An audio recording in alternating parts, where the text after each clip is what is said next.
Hi, thank you for joining me for another short talk. And friends, today I decided to speak on Aliyah. I've had a lot of people ask me what it takes to make Aliyah, what conversions are accepted by the state of Israel, what conversions are not accepted, how does it benefit someone to convert conservative versus Orthodox or Reform if they're planning to immigrate to the land of Israel. What steps does someone actually take if they want to move to Israel, to stay permanently? Well, first, let's distinguish between Orthodox, conservative, and Reform conversions. Reform and conservative conversions are accepted by the Sochnut to immigrate to Israel. In other words, it's accepted by what's known in English as the Jewish Agency as acceptable institutions to convert through in order to immigrate to the land of Israel. However, the Orthodox, the Rabbanut, will not accept your conversion. So what does this mean? This means that you'd be able to immigrate to the land of Israel, but you will not be able to get married within the land of Israel. Now, there's ways around this in case you really wanted to marry someone over there, or someone, if you found someone to marry you without having an Orthodox conversion, assuming that person's Orthodox, or even a secular Jew in Israel, because they're all under the rubric of the Rabbanut. What people do, they fly over to Cyprus or somewhere else, get married there, and then bring their marriage certificate to Israel, and in that manner, the state of Israel accepts your marriage. So that would really be the only way for you to get married in the state of Israel if you have a Reform or conservative conversion. Another thing is things like schools. If you have a Reform or conservative conversion, your children will not be allowed to go to Orthodox schools. They'll be forced to go to secular school, to public school. Okay? Now, Orthodox conversions. The Orthodox have a deal with the Sochnut, with the Jewish Agency, which is the institution that's basically in charge of people immigrating to Israel, that it's fine. Conservative and Reform conversions could be approved by them. However, every Orthodox conversion has to be approved by the Rabbanut, by the Orthodox or the Court of Orthodox Rabbis in Israel. Now, this is really the dumbest thing they could have done. Why?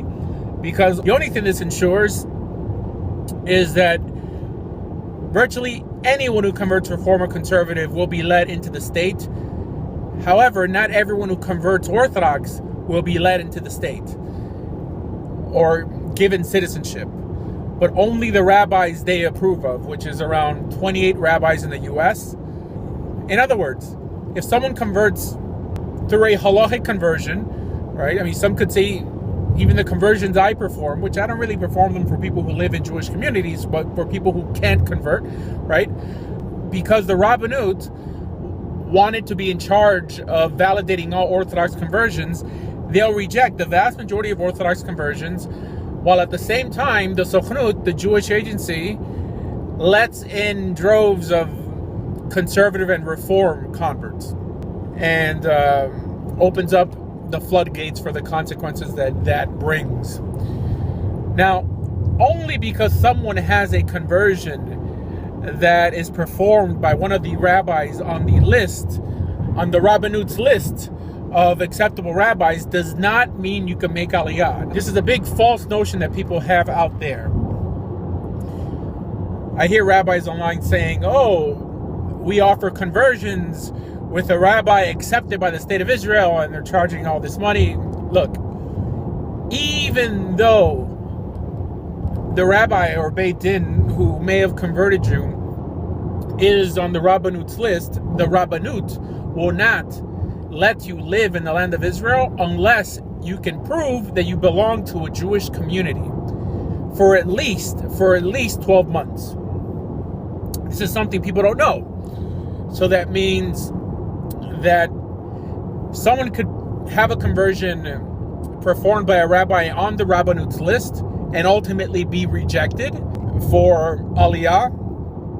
And someone could also have a conversion with a rabbi that's not on the Rabbanut's list and be accepted for Aliyah. In other words, if someone converts with someone who's not on the Rabbanut's list and they actually become a member of a Jewish community, and mind you, to make Aliyah, you at least need the letter of 2 rabbis in your community speaking in your behalf, stating that you are a member of the community. If you don't have those letters, you cannot make Aliyah. So even though your initial conversion may not have been accepted by the state of Israel, if you have those 2 letters acknowledging that the community has accepted you, then they will accept you for Aliyah, or make it possible for you to reconvert quickly. Now, what are the first steps if someone wants to make Aliyah? Now, I'm speaking from personal experience. I made Aliyah. I lived in Israel for around 5 years. However, I was lucky to live in South Florida, where there was a Jewish federation, and within that Jewish federation, there was an office of the Jewish Agency of Israel. So from there, you basically just show up, prove that you're Jewish, and it takes around, I would say, 4 to 6 months to complete the process. Now, there are other ways. I mean, some people go through private organizations like Nefesh B'Nefesh, while at the same time going through the Jewish agency that actually pay you to make Aliyah. I remember when I made Aliyah, they were paying around $4,000 to $5,000 a person for you to make Aliyah, with the agreement, with the verbal agreement that you would at least stay in Israel for 3 years. Now, most people don't know that the vast majority of people who make Aliyah actually return to the U.S., which is what I did. So Nefesh B'Nefesh gives you money to make Aliyah. Nowadays, they give you less than before. A lot less. I mean, I made Aliyah over around 10 years ago. Now, the Jewish agency itself, I mean, the state of Israel, will also give you money to make Aliyah, but in monthly payments. They will give you, if you're a single individual, now I'm talking about 10 years ago, around $250 a month for around 6 months. And if you're not on your feet in 6 months, they'll extend it for another 6 months. And they will also give you housing. If you make Aliyah without pets, I mean, I made Aliyah with pets, so I wasn't eligible. If you make Aliyah without pets, you're eligible to live in an absorption center. The problem is, the average absorption center that they will put you in is in the middle of nowhere, probably way up in the north. I mean, in any place that they're trying to populate, right? Most absorption centers in Jerusalem and stuff will be completely sold out, and you shouldn't even try. Also, if you make Aliyah early enough, the state of Israel will actually pay for your education. Not to mention, if you make Aliyah young enough, you have to serve in the IDF. However, if for some reason you're perhaps 1 or 2 years past the cutoff, which I believe may be 26, to be eligible for that education benefit, you could take your case before a judge and see if they still give you the benefits. And I've met a lot of people who did that, and it went great for them. It's not just university, but vocational school they'll pay for. Another thing, when you make Aliyah, they give you a 6 months upon for free, paid for by the state. And that could also be extended if you don't feel you've gotten a grasp of the language in 6 months. What's Opan? Opan it's pretty much a language school for you to learn Hebrew. And there's a list online of Opans all over Israel for you to go to. When you make Aliyah, they pay for your trip to Israel. And when you arrive in the airport, you will be met by someone from the Jewish agency who will give you something called a Todat Oleh. It's like a new immigrant card, like a temporary card till you get your Todat Seut. And you're able to have that, I believe, for 3 months. After 3 months, you not only get your Todat Seut, you are also eligible for a passport. but a passport on paper. It's like a temporary passport. I don't think they actually give you a passport, an Israeli passport, till you're there maybe 6 or 7 months. There is another way to make Aliyah. Now, someone could make Aliyah from Israel. As a matter of fact, what some people do is that they convert in Israel. They move to Israel, enter a conversion program, and after that conversion program, then make Aliyah and just sort of, seal the deal. That is realistic if you're single, if you really want to make Aliyah. There's no point in staying in the U.S. seeking a conversion. However, converting in Israel is not so easy. In other words, it's possible, but the reason that it's difficult is that first you have to go to the Rabbanut and open up a tik, a file or a case with the Rabbanut. Then the Rabbanut will tell you to find the yeshiva that will teach you. Once you find the yeshiva that will teach you, you have to find some way to support yourself for at least 1 year, which is the minimum it takes in Israel to convert. Now, yeshivas in Israel typically will not let you live in the yeshiva if you're not Jewish. They will not let you live in the yeshiva. So what you have to do is have money saved, because you're not going to be able to work.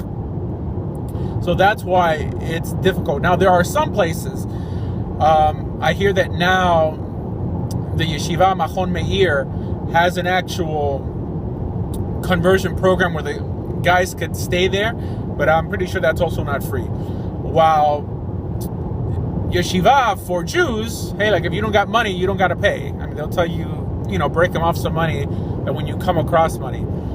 But that's just one of the perks of being Jewish.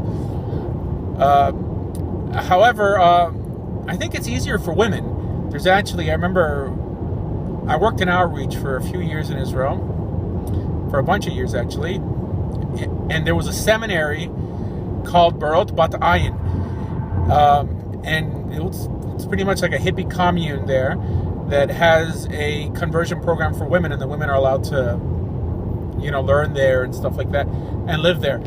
And sometimes exceptions could be made. I have heard of exceptions being made, especially for women in places like Neve. Maybe they're more lenient on the women just because it's more dangerous for them to be out there on their own.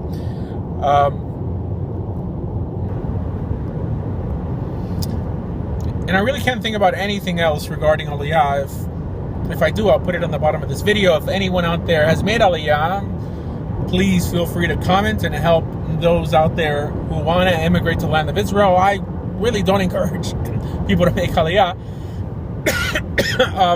for many different reasons. I think that if you want to be a good kosher Torah Jew, you should do it where you're at. That's just my opinion. Friends, for more information about everything Jewish, please visit bejewish.org. Thank you.